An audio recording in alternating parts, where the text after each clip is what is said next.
अस्सलाम वालेकुम। अस्सलाम वालेकुम सर। वालेकुम सलाम। अफरा नवाज हमारे साथ हैं। आप खैरियत से हैं? जी सर, अल्लाह का शुक्र है। अफ, मेरा आ, एक क्वेश्चन। जी बिल्कुल जी। बिल्कुल आपके क्वेश्चन की तरफ भी आएंगे, लेकिन मैं नाज़रीन को बताना चाहूँगा कि अफरा नवाज एक ज़बरदस्त तरीके से अपनी ज़िंदगी को आगे बढ़ाने वाली ऐसी शख्सियत हैं कि इस वक्त तो एमफिल चल रहा है पॉलिटिकल साइंस में, गोल्ड मेडलिस्ट हैं।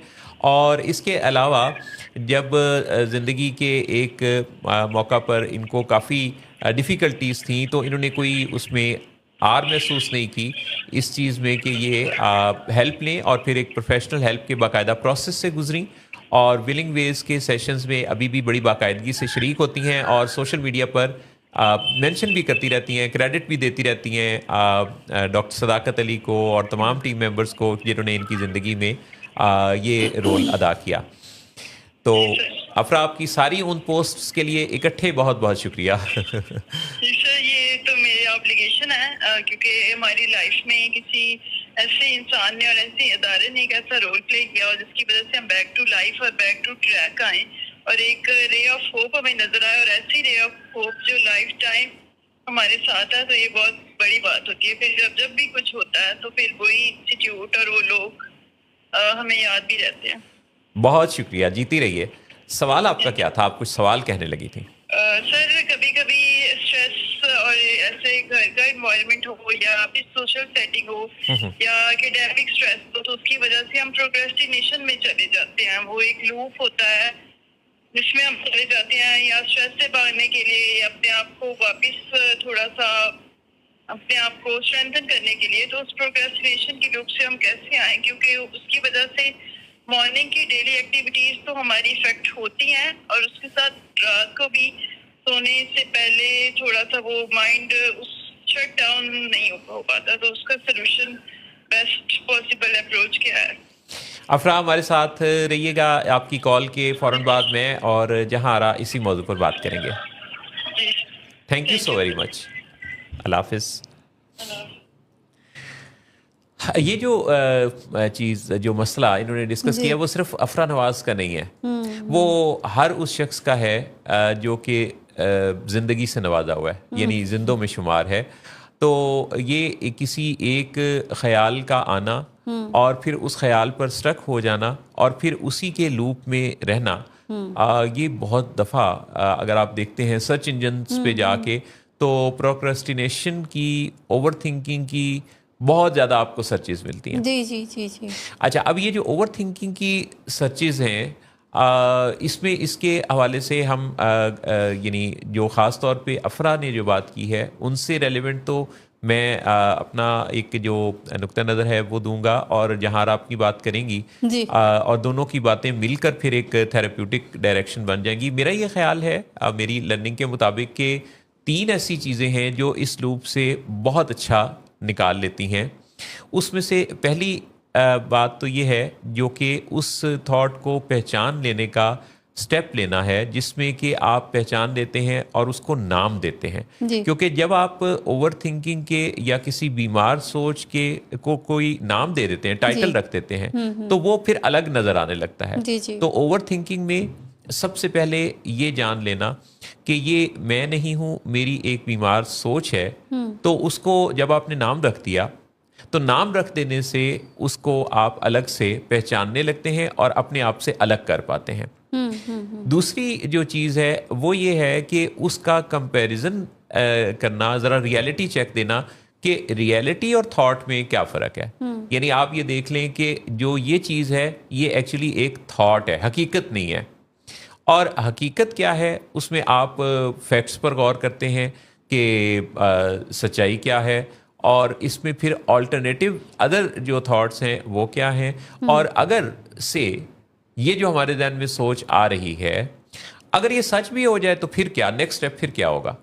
तो ये इस पर परखना कि वो एक सोच है, हकीकत नहीं है, और फिर उस पर मजीद सवाल दर सवाल पूछना, तो दूसरा स्टेप ये हुआ।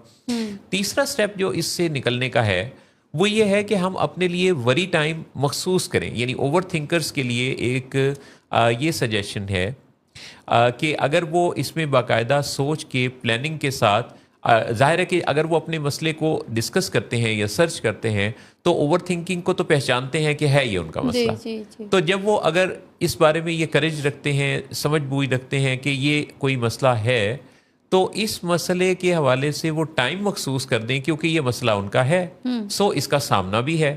تو اگر اس کا سامنا ہے تو پھر اس کے لیے کوئی 15-20 منٹ یا آدھے گھنٹے کا سلاٹ روزانہ کا مخصوص کر دیں کہ یہ فلاں ٹائم پہ یہ کام ہوگا, جو اس کے بارے میں جتنی تھنکنگ ہے میری, یہ ایک خاص ٹائم زون کے اندر میں اس کو ایڈریس کروں گا. تو آپ کو دن بھر میں کام کرنے کے دوران جس وقت بھی ایسے خیالات تنگ کر رہے ہوں, آ رہے ہوں, تو آپ اس کے لیے مخصوص ٹائم کی طرف ریفر کریں کہ یہ میرا ٹائم ہوگا تقریباً اتنے بجے, جیسے 9 بجے. تو 9 بجے میں اس بارے میں سوچوں گا. تو ابھی چونکہ 9 نہیں بجے, تو اس وقت پھر اکٹھا فوکس ہو کے اپنی ان سارے پریشان کرنے والے جو خیالات ہیں ان کا جائزہ لوں گا. فی الحال میں وہ کام کرتا ہوں جو کر رہا ہوں. تو اب جہارہ کی طرف چلتے ہیں. اچھا, جیسے ان کا آپ نے اوور تھنکنگ پہ بڑی خوبصورت سے اپنا ان پٹ بھی دیا محسن صاحب. دیکھیں 2-4 چیزیں اور بھی ہیں میں ایڈ کرنا چاہوں گی بس اس میں. جیسے سب سے پہلے جو جو تھنکر ہے اس کی جو مین اپروچ ہوتی ہے نا, وہ پرفیکشنسٹ اپروچ بھی ہوتی ہے. یعنی وہ کوئی بھی کام جب بھی وہ کرنا چاہ رہا ہے, یہ سوچ ہی رہا ہے نا, تو اس کو لگتا ہے کہ میرے مطابق ہوگا. ایک اوور کنٹرولنگ پیٹرنس بھی ہوتی ہیں. یعنی میرا ہر کام, ہر چیز, کہیں جانا ہے, کہیں آنا ہے, کوئی بھی ٹاسک ہے, کوئی بھی گول ہے, تو اس کو لگتا ہے کہ شاید یہ سب کا سب جو ہے یہ میرے مطابق ہونا چاہیے. پھر اسٹریس اور انگزائٹی آر ویری ریئل. یعنی if you are all the time in stress اور آپ اینکشیس ہیں, انگزائٹی ہے, تو اس سے بھی جو آپ کا تھاٹ پروسیس ہے وہ آبویسلی ملٹیپلائی ہو جاتا ہے. اس کے علاوہ یہ بھی ہوتا ہے کہ آپ لیک آف کانفیڈینس اگر ہے, یعنی you really want to achieve something, اور آپ نے کہیں جانا ہے, کچھ کرنا ہے, کہیں بولنا ہے, تو آپ کو وہ کوئی خاص کانفیڈینس نہیں مل پا رہا ہوتا, یا آپ کو خود پہ ٹرسٹ نہیں ہوتا, یا آپ سیٹسفائی نہیں ہو رہے ہوتے ہیں, تو وہاں پہ بھی آپ کی جو سوچیں ہیں وہ پہلے سے زیادہ یا نارمل سے زیادہ آنا شروع ہو جاتی ہیں. اور اس کی جو اگر ہم کوپنگ اپ اس کی اسٹریٹجیز پہ یا کوپنگ میکینزم پہ بھی بات میں کروں ساتھ کے ساتھ ہی, تو جرنلنگ اس میں بہت زیادہ ہیلپ کرتی ہے. یعنی لکھنا, نوٹ کرنا, پوائنٹس بنانے, نوٹس بنانے. اس کے علاوہ اگر مائنڈ فلنس, آپ فوکس رہیں, جیسے ابھی محسن صاحب نے بڑی خوبصورت بات کی نا کہ آپ نے پریشانی اگر ہونا ہے اور سوچیں ہی آنی ہے, تو پھر آپ ایک ٹائم مختص کر لیں. تو اسی طریقے سے آپ جب مائنڈ فل ہوتے ہیں تو پھر آپ ایک چیز پہ ایک وقت میں فوکس کریں گے اور اسی بارے میں ہی سوچیں گے. اس کام کو کرنے کے بعد پھر دوسرا کریں گے. لیکن جب آپ ایٹ اے ملٹی ٹاسکر لوگ جو میں نے دیکھے ہیں, وہ بھی بہت زیادہ اوور تھنک کر رہے ہوتے ہیں اور وہ انجوائے بھی کر رہے ہوتے ہیں. وہیں سے وہ تھوڑا ان کو ایک مزہ بھی آ رہا ہوتا ہے, لیکن ساتھ ہی وہ کمپلین کر رہے ہوتے ہیں کہ دے آر ناٹ سیٹسفائیڈ انف. ساتھ ہی جو دوسرا مسئلہ مس افرا صاحبہ نے اپنا کیا, پروکریسٹینیشن. پروکریسٹینیشن جو ہے, ڈیلینگ ایٹیٹیوڈ جسے ہم کہتے ہیں, لیزینس, یہ سب کے سب سیریس مینٹل ہیلتھ ایشو ہے. یعنی ابھی یہ جو DSM 5 کے بعد کام ہو رہا ہے اب ایڈیشنلی جو, تو اس میں تو وہ یہ شامل کر رہے ہیں اس کو as a mental health issue. Procrastination کے پیچھے بھی 4-5 مین عوامل ہیں. سب سے پہلے تو ٹائرڈنیس, یعنی usually we procrastinate when we are not feeling enough energetic, تو پھر ہم چیزوں کو تھوڑا ڈیلے کر دیتے ہیں. دوسرا یہ ہے کہ پھر اگین وہی چیز ہے کہ جب آپ you are not feeling so much confident, تو آپ کو لگتا ہے کہ اب یہ رائٹ ٹائم نہیں ہے یہ کرنے کا, یہ میں پراپر کروں گا تو پھر. تیسرے نمبر پہ وہی بات جو میں نے اوور تھنکنگ میں کی کہ پرفیکشنسٹ اپروچ. آپ کہتے ہیں کام میں کروں گی مگر تب کروں گی جب فلی طور پہ میں پریپیئر ہوں گی, سارے عوامل ہوں گے, ایسا موسم ہوگا, ایسا دن ہوگا, ایسا ٹائم ہوگا, تو آئی ول ڈو دس.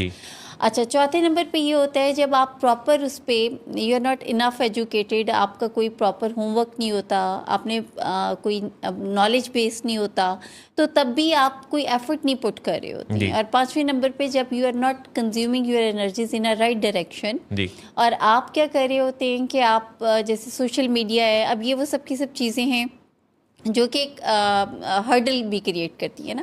یعنی آپ نے فون کھولا ہے کسی بینک ایپ کے لیے, مگر ساتھ ہی व्हाट्सएप खुल गया, जी उससे पहले इंस्टा या स्नैपचैट या कुछ ऐसी चीज़ें। जी तो ये भी वो बहुत एक मेन चीज़ है कि जब आप अर्जेंट और इम्पॉर्टेंट को नहीं रखते जी और आप बाकी जो भी फैक्टर्स हैं वो आपके किसी भी चीज़ को प्रोक्रेस्टिनेट कर देते जी हैं। तो जी माइंडफुलनेस जो है ये बहुत ज़्यादा हेल्पफुल होती है इस चीज़ में, लेकिन उसके लिए भी प्रैक्टिस की ज़रूरत है।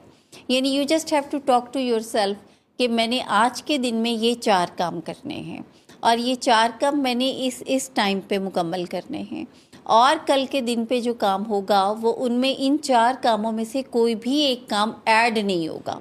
तो जब आप सुबह से लेके शाम तक में अपने आप को खुद भी अकाउंटेबल ठहराते हैं और चेक करते हैं कि क्या मैंने जो सुबह डिसाइड किए थे 4 काम, वो चारों काम मैंने कर पाई हूँ मैं, और अगर मैं 4 काम में से 2 कर पाई हूँ और 2 मिस हुए हैं तो वो अब 2 कम समझें कि अगले दिन में शामिल हुए, तो अब अगले दिन का जो काम है वो बढ़ गए हैं। जी तो इसी तरीके से फिर मैंने अक्सर देखा है कि जो लोग प्रोक्रेस्टिनेट करते हैं वो लैक ऑफ मोटिवेशन का भी शिकार होते हैं, जी वो लैक ऑफ कॉन्फिडेंस का भी शिकार होते हैं, वो लैक ऑफ इंटरेस्ट होता है उनका हर काम के अंदर। जी so we just have to fix focus, हमने करना क्या है।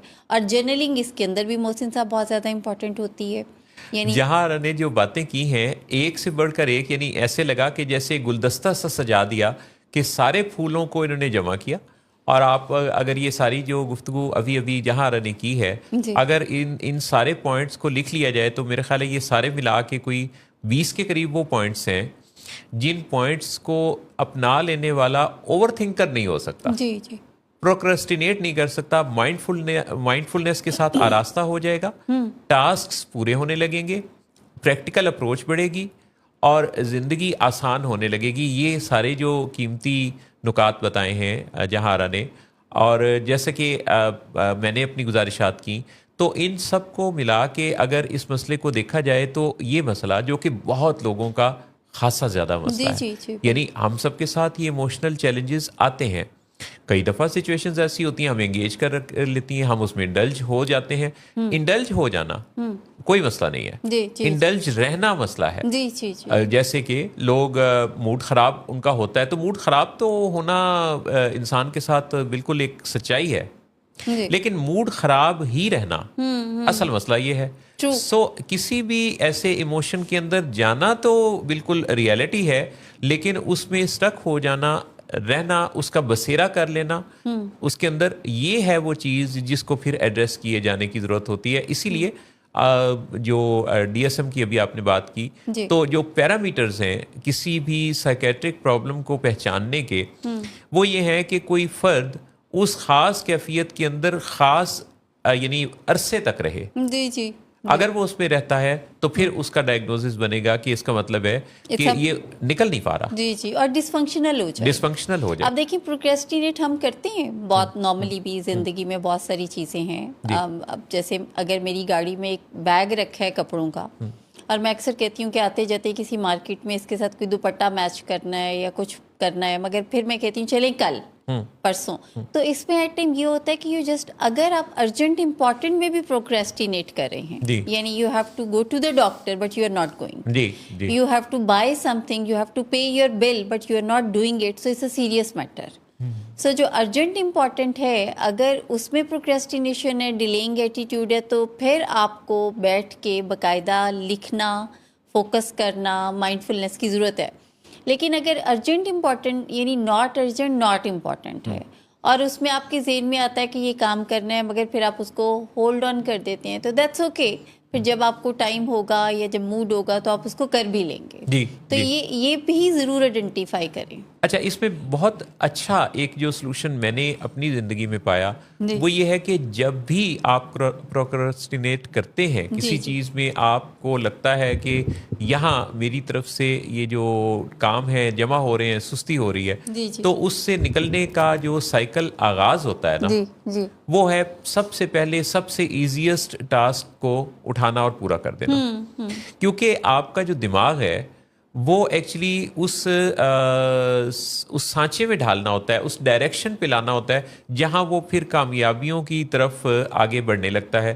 چنانچہ پہلا جو کام کرنا ہے ہم نے اپنے دماغ کی حمایت لینے کے لیے اور اس کو سازگار بنانے کے لیے, ہم نے پہلے کوئی اس میں سے ممکنہ طور پہ سب سے آسان کام نپٹا دینا ہے. جی جب آپ وہ چھوٹا سا آسان سا کام نپٹائیں گے تو ساتھ ہی یہ کامیابی کی فیل آ جائے گی.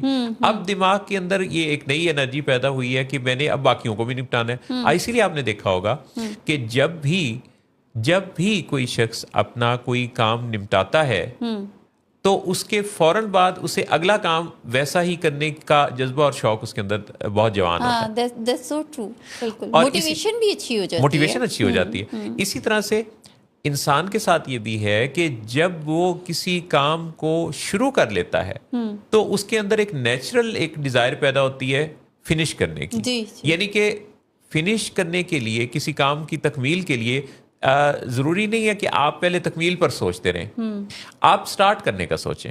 جب آپ سٹارٹ کرنے کا سوچیں گے تو آپ کا سٹارٹ کر لینا خود بخود رستے بنائے گا اور فنش کرنے کے لیے آپ کا دماغ آپ کو اکسائے گا.